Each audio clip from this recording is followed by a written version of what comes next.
Satellite Project Space, located at 121 Dundas Street, has long been a cherished collaborative venue for experimental art exhibitions, installations, and interdisciplinary projects in London, Ontario. It plays a key role in engaging students from Fanshawe College and Western University, as well as freelance artists, offering experience in territorial practice. Participants are involved in various aspects of organizing, curating, and presenting exhibitions, providing them with the opportunity to develop skills in a professional gallery environment. This process enhances not only their artistic abilities but also their understanding of territorial practices, from exhibition design to engaging with audiences. However, despite the long-standing support from the venue's owners, the future of Satellite Project Space's role in providing territorial experience may face changes. With the increasing complexity of meeting coding requirements for the space and the rising costs associated with necessary modifications, there is a possibility that the venue structure and offerings for students might shift to adapt to these changes. So Satellite Project Space is a very important partnership between two institutions that don't often have many opportunities to partner. And the arts community in London is very vibrant, but I think like any big art space, you'll see every now and then those silos, and it's not emotionally driven by anything. I think it's just the nature of working where you're working and not always having opportunity to meet and work with other people. So Satellite's biggest strength is that you were able to feature work by Western students from different departments who also don't often connect with one another, as well as Fanshawe students. And I think it's a really important thing for Western students and Fanshawe students and the public to see what everyone is working on. The current situation is that Satellite's location on Dundas Street will be coming to an end at the end of 2024. And the landlords of the building have been nothing but supportive to this point. And they're supporters of the arts, and they have been for I think decades. And they used to run a really beautiful contemporary art gallery called DNA. Full disclosure, I worked there for a few years, and so I'm by no means unbiased. But at the same time that they operated DNA Art Space, which also had a bookshop, next door, they made that space available to Satellite so there could be kind of strength in numbers. And that also meant that students showing at Satellite would be located next to a contemporary art gallery that was showing really experimental but also really established artists. And that's a profile raiser, and there's that strength in numbers mentality. I think it's unfortunate that Satellite won't be in that specific location, but I do know that all of the partners of Satellite are talking to one another, are currently looking for a new location, and want that partnership to continue in some form.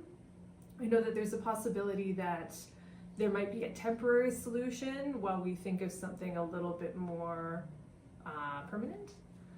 I think it also is, it's the situation writ large in the arts right now. Resources are thin, locations are not as readily available, particularly when you're thinking of a commercial storefront space. But the idea of not having a Satellite is not on the table right now. So that partnership will continue in some form. It might be mobile for a while, but really hoping that it will find a new location and kind of reincarnate as something different. Okay, thank you so much. It's really been an amazing thing for our program. It has really given our students so much confidence in installing their work and exhibiting their work. We keep hearing from our alumni how much it has helped them and prepared them for the professional art making that they do, or whether they go on to pursue a BFA, just how they felt sort of leaps and bounds ahead of a lot of their peers in terms of being able to handle and install work and think about installation that way.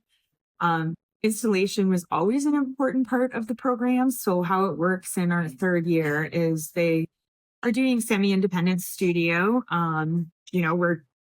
They're team taught, and we try to get them to find their own individual unique character sort of through the course of the year. And how we evaluate them is we would team evaluate them sort of every few weeks. They would install their work like it was a solo exhibition kind of thing. And then they would have their grad exhibition before, which we've had for a number of years. It used to be at Macintosh Gallery, and then it's been at Tap Center for Creativity for a very long time now. But those don't really give the students a lot of curation experience because, if you've got 20 people in an art gallery, each person just kind of gets one work in. You've got professors kind of overseeing it to make sure that it's working from that perspective. So the individual student voice with the exhibitions before didn't always get to extend beyond their sort of practice and their sort of biweekly grading things. Whereas now that we have satellite, it really encourages them to create a dialogue between their work, somebody else's. We do small group shows so each student can show, several works. And you always understand what an artist is trying to achieve when you see more than one work by them. So I think that's been really good. Then they also have had to write exhibition statements, which they never really had to do before. So, that prepares them really well too when they graduate and they leave here and they want to, submit proposals for things. Like they have a clearer sense of what their work is about. And then they understand how their work can change in different contexts in relationship to other artists that they share the space with. And they learn about lighting, and they learn how to, prepare the space and how to patch the walls and how to do all these things. And then, how to sit a gallery, which is probably one of the more boring things, but, and then they learn how to document their work, and they learn how to answer questions of the public and to talk about their work with confidence. So it's been absolutely an invaluable experience for our program. And we even have new courses coming out next year in response basically to having the space. So we're going to have a course called Creating Exhibitions that'll be more focused on the exhibitions, because right now it's a part of their studio course. So it's like a lot of learning outcomes in one course when it's studio production plus the curation elements. But it's been amazing. It's been so great for their students. Moments like this, great time for asking, how are we going to value art? Are we going to value art? Are we going to value the exhibition of art? Is that going to be, as those costs rise, it's worth investing more? Of course, there's always the possibility that a cooler, hipper satellite opens in the wake of this. That's always a possibility if the closure is truly a function of the infrastructure no longer being able to support such a venue. Then alternatives have to be made. Otherwise, in my opinion, we're kind of back in a sort of like aristocratic moment where basically we can afford this, so we're going to continue it. I'm not a traditionalist insofar as, just because sort of the forces of inertia, just because this thing has always been there, it always should be there. I'm coming from popular music where basically, you have a shelf life of 18 months and you kill what you eat and you got to make a lot of it real quick. So and that's not right or wrong. It's just, that's where I'm coming from. So I feel the loss. But if it's important, then I think that it also potentially presents an opportunity for the conditions that supported the creation of Forest City Gallery to emerge, where maybe the younger generation of artists coming up who no longer have this space and feel that this space is missing can get creative about creating another artist-run space or what that's going to look like. The only thing I will say is that I don't know how satellite fits in the curricular models of the supporting institutions. And in my point of view, it's always a bummer to see, because usually these places, these sorts of things close, not with an eye towards we're going to do something even bigger and better and we're going to try to grow. It's not working, so we need to retinker and grow. Normally it just closes, and all of a sudden London has like 2 venues where a rock band can play, you know? Yeah. The City of London in Middlesex County, Ontario, was founded by early settlers in 1826 along the banks of the Antler River, also known as Dashcan-Zibi. The river was later colonized as the Thames River. Encircled by a vast forest that would eventually be transformed into homes and communities, residents affectionately gave the area the name the Forest City. Trees hold some of nature's most precise records of the past. Their growth rings, visible in a cross-section of the trunk, capture evidence of floods, lightning strikes, climate changes, and local environmental conditions throughout the tree's lifespan. Similarly, over the past 50 years, Forest City has been both a witness to and a participant in fostering and supporting contemporary art, encouraging dialogue within regional and national arts communities. Since the 1960s, the city's atmosphere with artistic energy and the anticipation surrounding new artists arriving each month became part of the creative movement. As a result, London's artists began to capture the attention of top national and international art critics. The decade began with a wave of inspiration fueled by the spirit of London regionalism, a movement led by artists like Greg Kernell, Robert Fones, Murray Febro, Rob Martin, Jane Chambers, Bernice Vincent, and Carrie Ferris. These artists embrace their hometown as both the center and subject of their creative work, deliberately distancing themselves from the art scenes in larger metropolitan areas. The term regionalism was humorously adopted by these local artists after a Toronto critic used it dismissively, turning a mild insult into a symbol of solidarity. By the late 1960s and 1970s, more Canadian artists and writers across the country embraced the idea that art should be rooted in the specificities of life, place, and time. They didn't reject art emerging from major centers like Toronto or New York, nor did they claim superiority for their regional experiences. Instead, as Christopher Regenbold, citing writer Ross Woodman, explained, London regionalism showed that artists should not subvert their local production to international trends that did not reflect their own experiences. These artists found the essence of their work in their own lives and environments, drawing inspiration from their local contexts. Ross Woodman further described London regionalism as emphasizing psychic origins over geographical or historical ones, establishing a foundation free from the fakery of the colonial scream. This positioned the movement in opposition to the artificial center-periphery relationship that reinforced New York's dominance over the art world. In response to the limited professional opportunities for young artists in London, particularly given the city's smaller size, proximity to the U.S. border, and conservative art establishment, several artist-run centers were created, including Forest City Gallery and 2020 Gallery. These cooperative spaces offered alternative venues for artists to exhibit and publish their work.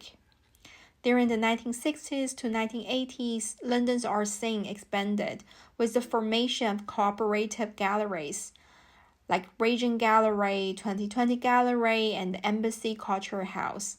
Arts magazines like Alphabet, Region, 20 Cents, and Embassy Culture House, Tabloid.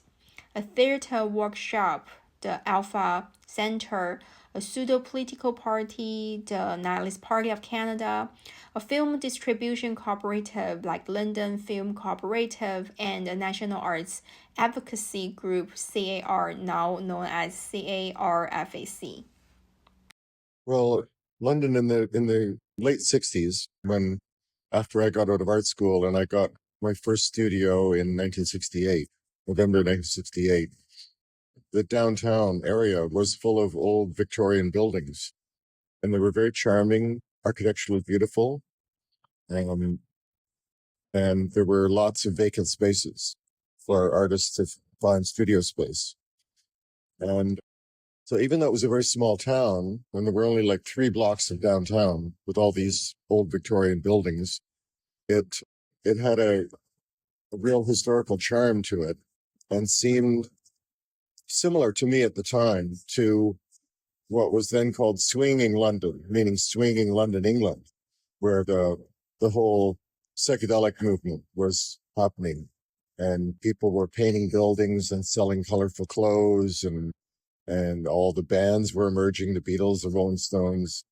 So even though London was small, it seemed to me at the time kind of equivalent to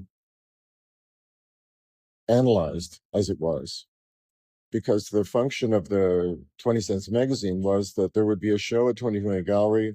A week later, there'd be a review in 20 Cents magazine. And all the artists in the city got 20 Cents magazine, and they would talk about the show and talk about whether they agreed with the reviewer or what they thought of the show. So there was a lot of discussion generated by the magazine. And the last thing I would say is that there was a lot of visiting between studios among artists. So it wasn't unusual for 2 or 3 people to drop by my studio every day and look at what I was doing and talk about it and critique it. And so there was a lot of back and forth visiting. Again, partly because everything was so close, it was easy to visit. And then I guess with people like Greg Curnow, he really introduced elements of music and poetry into the scene by bringing, for example, a Wurlitzer, what do we call them? Like a machine for playing records. Can't remember what they were called, but he brought one into 2020 Gallery, so you could put a nickel or a quarter into this machine and play your favorite local song, whether it was from somebody local or a band in England. And there were a lot of readings at the gallery, 2020 Gallery, and films shown. So there was a lot of activity that was not necessarily just fine art. So all those things made it a very rich cultural scene, I think. And then what began happening is, starting in 1972, the city decided to go through a process that they called urban renewal, which meant demolishing old buildings and replacing them with either parking lots or new buildings. So almost the whole block from where Murray and Ron Martin had studios was demolished, and it was replaced by that ugly concrete courthouse building that's there now. So, London was too small to sustain that kind of destruction of its architectural heritage. So it kind of lost its charm as a result of that. And it just progressed block by block. Where the Labatt Center is now, there were all kinds of charming old Victorian buildings. And on that block, which would have been Dundas down to Dundas down to King, and Talbot over to Rideout, that's where 2020 Gallery is. And so a lot of artists had to move and find new studios. Some found them nearby, like Ron Martin moved into the top floor of 2020 Gallery. Murray moved to a studio building on King Street. Greg moved to another studio on King Street, 202 King Street, I think. Jack Chambers, not sure where he moved to. but a lot of the scene got dispersed in that process. And artists were at an age where they were married, they were starting to have children, like Greg had his son Owen, Murray had his son, can't remember his name at the moment. So that life change also meant that the art scene began to change quite a bit. So it was a very short-lived period when I was there anyway, and all this was happening, and it seemed so vital and dynamic. But by 1973, the 2020 gallery had closed, and all these artists had moved away from the downtown because of this urban renewal project, which wasn't really urban renewal at all. It was just urban destruction, but they called it urban renewal. So that's my kind of general experience of London at that time. So, and it's very different from Toronto, because in Toronto, it's a much bigger city, and there are many artistic centers in Toronto, and many galleries have their own following and their own artists, and some artists only frequent the gallery where they show, or other galleries that they have an affinity with. But there are lots of kind of satellite scenes that don't overlap that much. And artists don't visit each other's studios in Toronto, not from my experience anyway. Like I've had maybe, I don't know, one visitor in the last 10, 12 years to my studio. It just doesn't happen. Well, I think it's very easy for people, you, me, anybody, to throw around the term regionalism, London regionalism, without stopping to ask, what is London regionalism? Who said that phrase first? Who defined it? And why would Greg Kernow be considered a regionalist? What about Vincent van Gogh? He lived in one town for most of his life, painted his friends and family, used local materials. Why wouldn't he be a regionalist? What about Albert Dürer, who lived in Nuremberg and made prints on woodblocks, probably made of local lumber? Painted his mom and dad, painted his wife, painted his kids. Why wouldn't he be a regionalist? So I just began to think of all these other artists who lived in one location, painted that location, used their friends as models, were inspired by local scenes and architecture. Would they be considered regionalists? So I don't know. I think that at some point Greg Kernow wrote a text about regionalism, and I think it was published in Canadian Art, but I'm not absolutely sure. But there is a book called Documents in Canadian Art by Doug Featherling. And I think it was republished in there. So you might want to have a look at that to see what Greg said about regionalism himself. But from my perspective, the things that it had that were different from Vincent van Gogh and Albert Dürer and almost any artist you can think of who lived in a location and painted local scenes and local people, is that in London, it was a very conscious rejection of the imperial centers like Paris, New York, London, Berlin, that if you were going to be an artist, you had to move to one of those centers. That was something that Greg adamantly rejected and said, no, you can be an artist anywhere. So that's one aspect that's maybe a little different from Van Gogh and all those other artists I mentioned. And as you said, using local materials was important to him. So if he found, he made some art out of wallpaper that he found at some local store that was going out of business, I think. And he used that in his work. And he used plexiglass from London Glass and Mirror. So all his suppliers were very local. He didn't buy paints from any art supply store in New York, for example.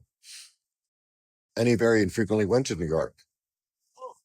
So that's another aspect of London regionalism that is maybe a little bit different from what you could call just general regionalism amongst a group of European artists. And Trying to think what else. I guess the diversity of how in his work and in his life regionalism was expressed. So, for example, it would have been expressed through his involvement with the London Wheelers, the bicycle club that he belonged to. You know, some people would say, well, that's not an art movement, just a bicycle club.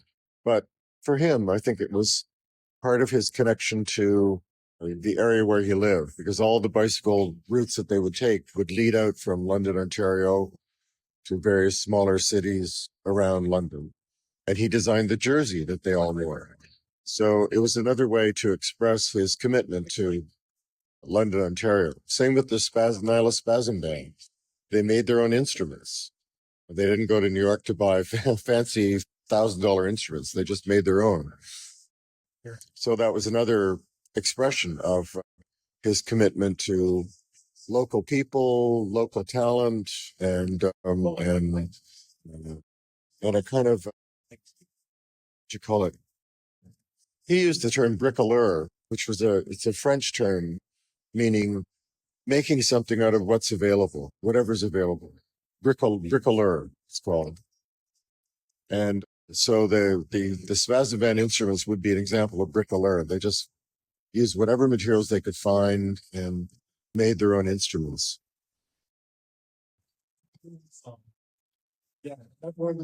So in general, I would just say, if you're going to use the word regionalism, or specifically London regionalism, make sure you know what you're talking about and what it means, what it meant to the people who invented the phrase. Maybe it was Jack Chambers, maybe it was Greg Chernow, I don't know. I can't remember.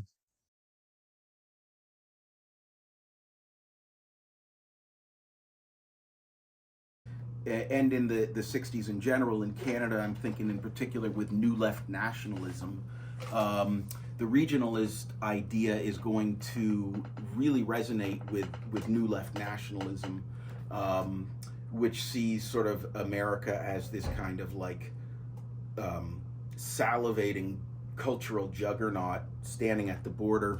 So that's where you get songs like the Guess Who's American Woman, or this like, I mean, you saw it play out sort of in how people talk and think about the band The Tragically Hip, referencing someone like Bill Barilko, who was like, you know, he was a hockey player that, you know, my dad recognized the name. I didn't really know much about it. These sorts of, there's almost like a defiance in choosing those things and in choosing those sort of markers of identity. And whereas someone like Rush, another great Canadian band, sing about Tom Sawyer, who is a root icon of American culture, right? And so you have this interesting tension where you have New Left nationalism, American Woman, Stay Away From Me, right? You know, and ironically, they actually played the White House. Richard Nixon invited them to play the White House. Whereas, so they represent a sort of, I think, sort of like this thematic or aesthetic New Left nationalism. And I say it's aesthetic because it was probably one of I believe it outsold the Beatles' Let It Be the year it was released. Carole King did as well. Then it was slowly overtaken. Whereas you have a group like Rush or someone like that, where you have more of like a continental approach, where the idea is that America and Canada are basically the same in terms of values, and though there's different histories, I would also question this idea of counterculture and there being actually something genuinely subversive about the work being done when we look back on some of the more experimental work, right? There was a market for that. It was sustainable. I tend to see the counterculture as a revolution within capitalism.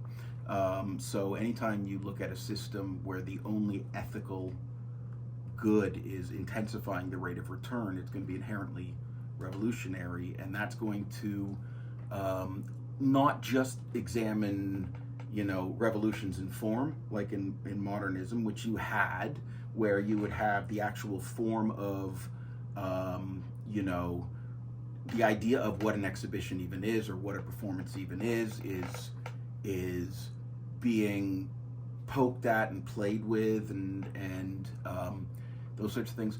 There's a market for that, right? If it doesn't work, then it doesn't happen. So I think that you also, though, have that happening in the realm of content and communication itself. So the so-called like postmodern turn, which is a really interesting tension, I think, with regionalism itself, because it, on the one hand, you have this notion that we live in this sort of mass-produced desert of the real, where it's like, you know, you're hungry for meaning, and on the other hand, it's sort of like, okay, fine, but I still have this like bricks and mortar area around me. If it is the desert of the real, then, you know, it's still regional in that regard.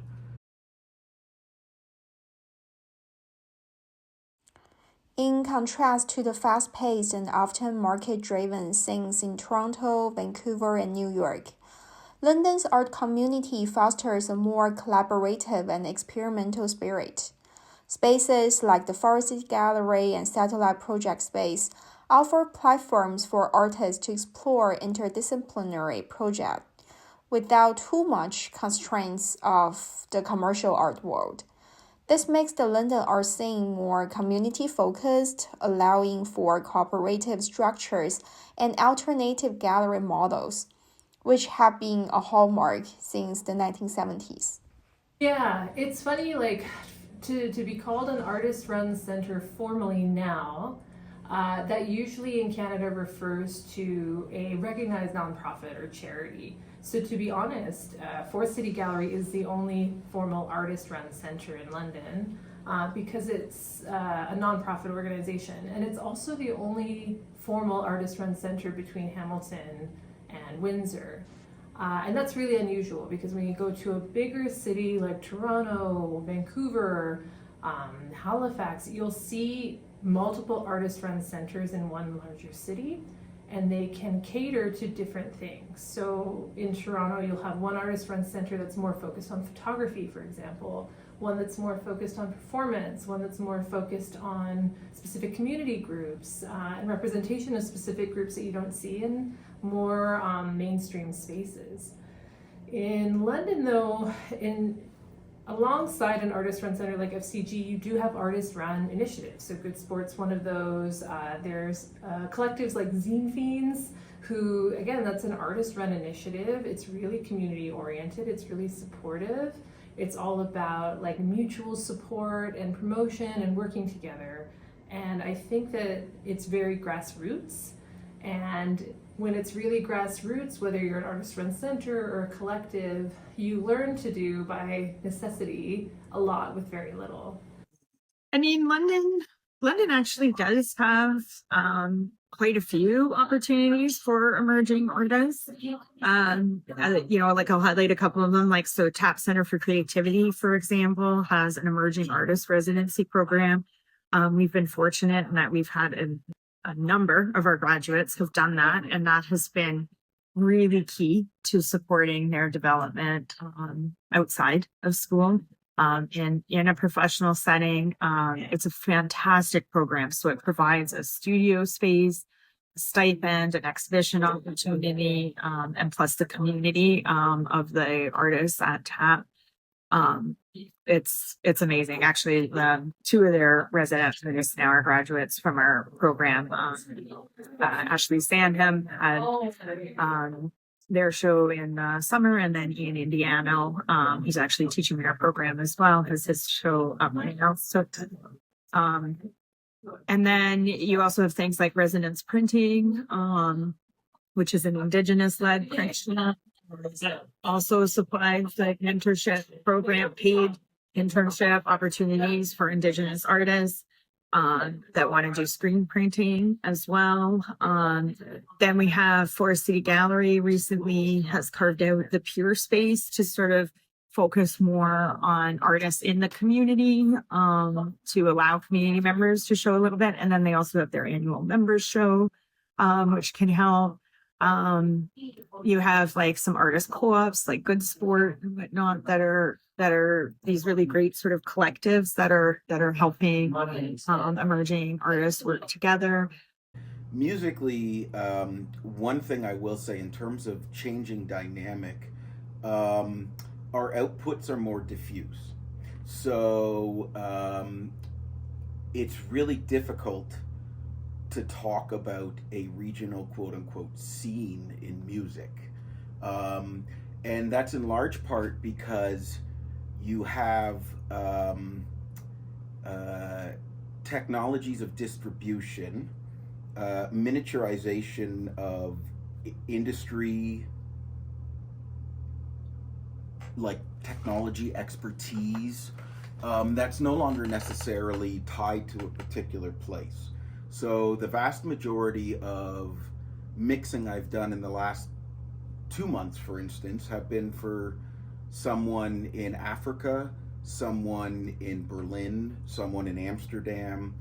And this simply wouldn't have been really possible um, at a any point prior to about 10 years ago. Um, and what I think is significant about this is that we are talking about the sort of level of musical reach that would be quote unquote regional. So we're not talking about like, Michael Jackson recording Thriller in particular places, sending it there to be mixed, sending it there to be mastered, that sort of thing. We're talking about like, a DJ who's playing Fabrique or Funk House or something like that in Berlin, having their tracks mastered for the club specifically by me in London, Ontario, or bands that are forming now are influenced very differently. So you could, there's examples of bands in the '60s and '70s who in Canada that adopted actually British accents during the early points of the British invasion, which I find fascinating. So you might say, well, there's a particular or there's a moment where this idea of sort of a regional scene is I suppose not really fictional, but it's like a narrative. Of course, it is. But I think the what's happening now is that the vast majority of people at the age and stage where they're going to be entering sort of live performance are first of all entering a completely decimated landscape. When I lived in London, 68 to 75, I don't think there were any commercial galleries, or if they were not very well known and probably sold very conservative kind of work. So that was one of the reasons why 2020 Gallery and then Forest City Gallery started, because there was no other option if you wanted to show your work.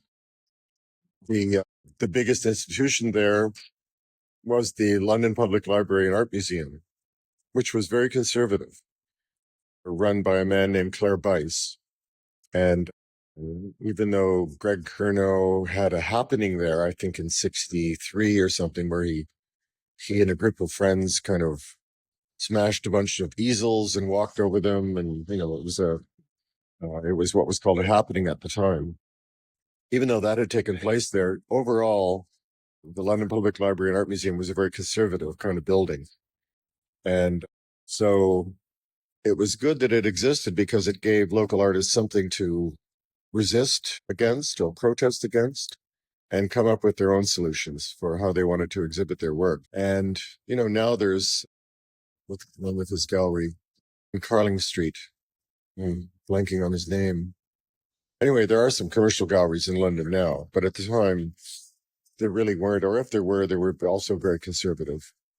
So that's what led to these alternative galleries, as they were called at the time, 2020 and Forest City Gallery. So they weren't commercial galleries. They didn't represent a group of artists and sell their work and take a commission the way commercial galleries in Toronto do. So in Toronto, I mean, I don't really know how it is for younger artists because I'm an older artist, but I think younger artists still try to get into commercial galleries so that they can have somewhere to show their work because there's some alternative galleries like Mercer Union and A Space and what's the one in my building? YYZ. So there are some alternative spaces where artists can show. But from what I've seen, a lot of younger artists try to get into commercial galleries as soon as possible so that they can have a more guaranteed exhibition opportunity. Like every few years, they can show their work. Among these art institutions, Forest City Gallery played a pivotal role in helping London artists establish new cooperative structures, fostering an independent ethos and offering an alternative model during Canada's artist-run gallery movement of the 1970s. The gallery contributed to reimagining the institutional landscape for artists in London. Hi, Adi. Hello. I see the current art scene is very exciting. There's a lot going on in London arts. And what makes London so unique is that we're a very interconnected community. And I think this is partly because it is a smaller community than, say, larger cities like Toronto or Montreal.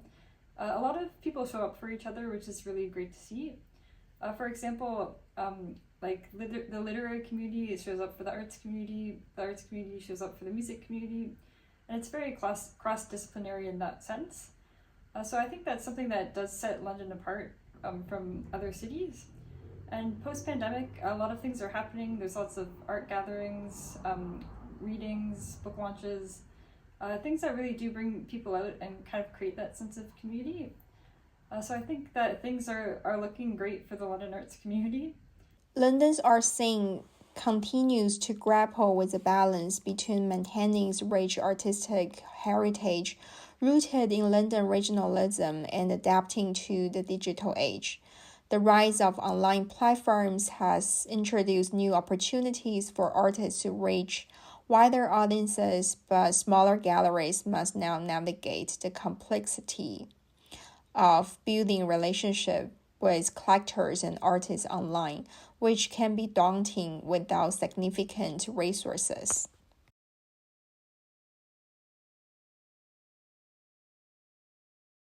So even though London is big enough that it has its own artist-run center and its own arts council and things like that, and it has some commercial galleries and it has a museum, like it has a lot of these sort of like infrastructure things, it's still a small city.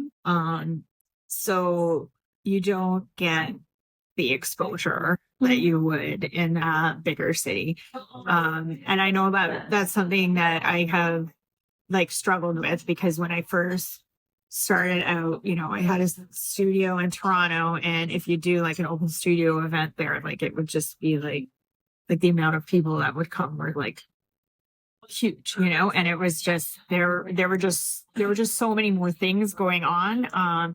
And there's just a higher concentration of curators and galleries and all of that kind of stuff. So I think I moved to London in kind of a tricky time, you know, being a pretty young artist when I moved here, because London is it can be a difficult city to penetrate. They have kind of, and I don't know if it's left over from the regionalism or whatever, but there's this sort of core group of London artists that are kind of like your London artists, and it can be difficult if you're not from London to be part of that London scene. That being said, it's still like a small group, like so you get to meet everybody, so that's great. Like you go to art openings and art lectures, and you're gonna meet all these artists, and huge names like Jamili Hassan, Wim Jalens, and all these really important Canadian artists that you can just like bump into and talk to, which is pretty amazing. But yeah, it's difficult because there's never enough exhibition opportunities. Rising costs of living and operating spaces have put significant financial pressure on artists and art space in London. Rent, materials, and utilities are becoming increasingly expensive, making it harder for artists to maintain studio spaces or for galleries to stay open. Thus, financial strains limit opportunities for exhibitions and public engagement. I do worry about how unaffordable it's becoming out there, and what that will mean for the future.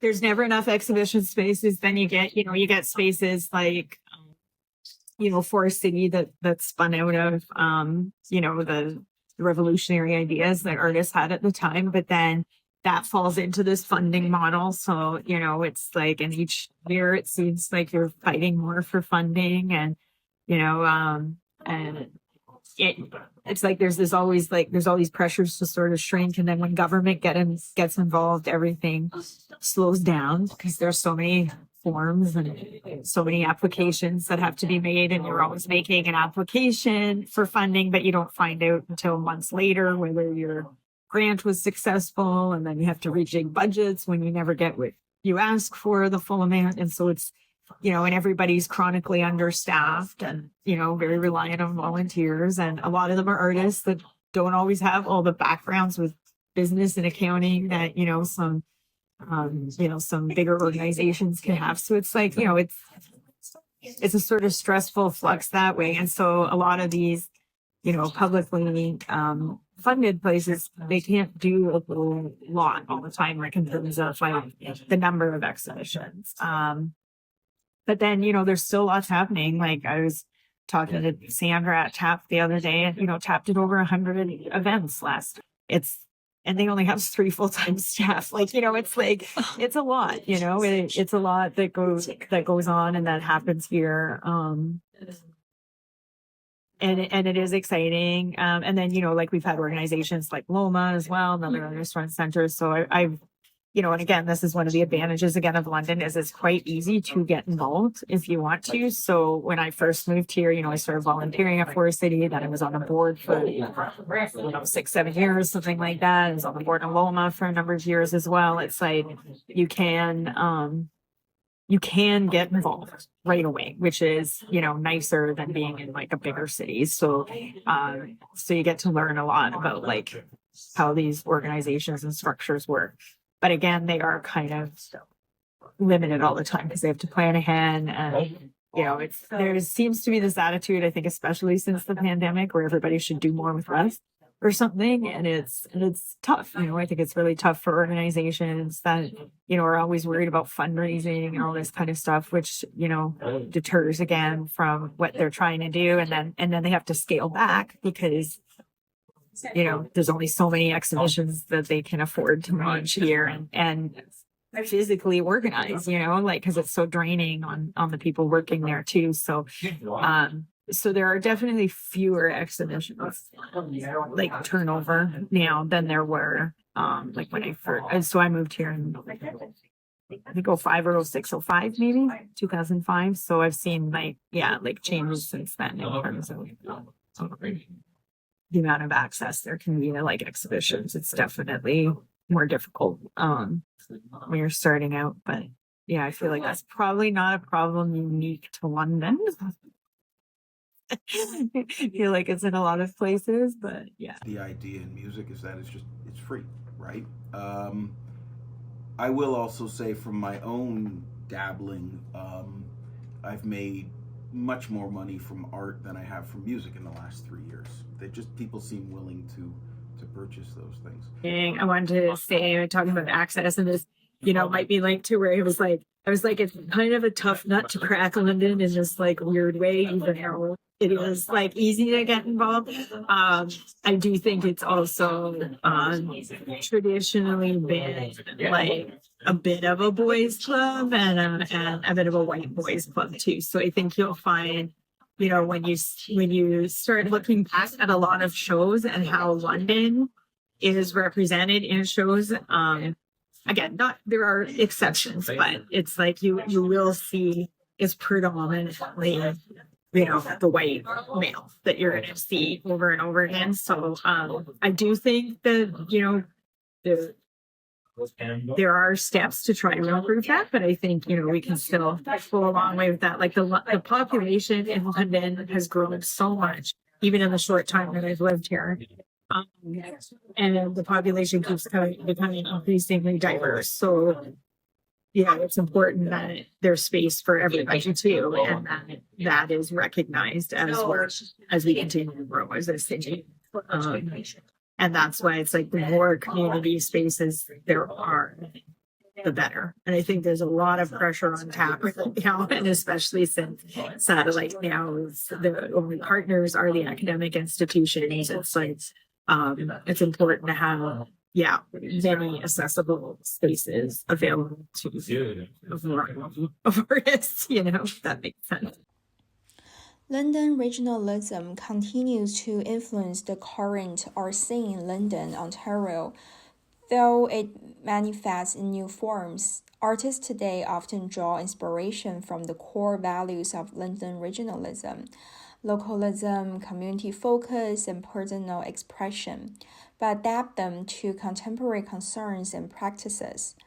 Many artists in London still embrace the principles of London regionalism by creating work that is deeply rooted in the local environment and community.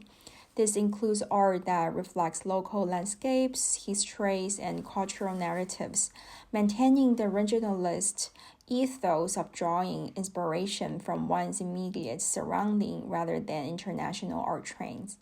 One of the biggest challenges for London artists is maintaining the relevance of the regionalist approach in an increasingly globalized art world. While the emphasis on local experiences is still valued, there is pressure to engage with broader international themes to gain recognition beyond the city. Rising costs of space and materials mean that artists may struggle to maintain the autonomy that London regionalism champions, while also trying to compete in a marketplace that often values international trends. The rise of digital media offers a new avenue for artists in London to maintain the regionalist spirit while engaging with a global audience. Through online platforms, artists can highlight local issues or perspectives while gaining visibility beyond geographic limitations.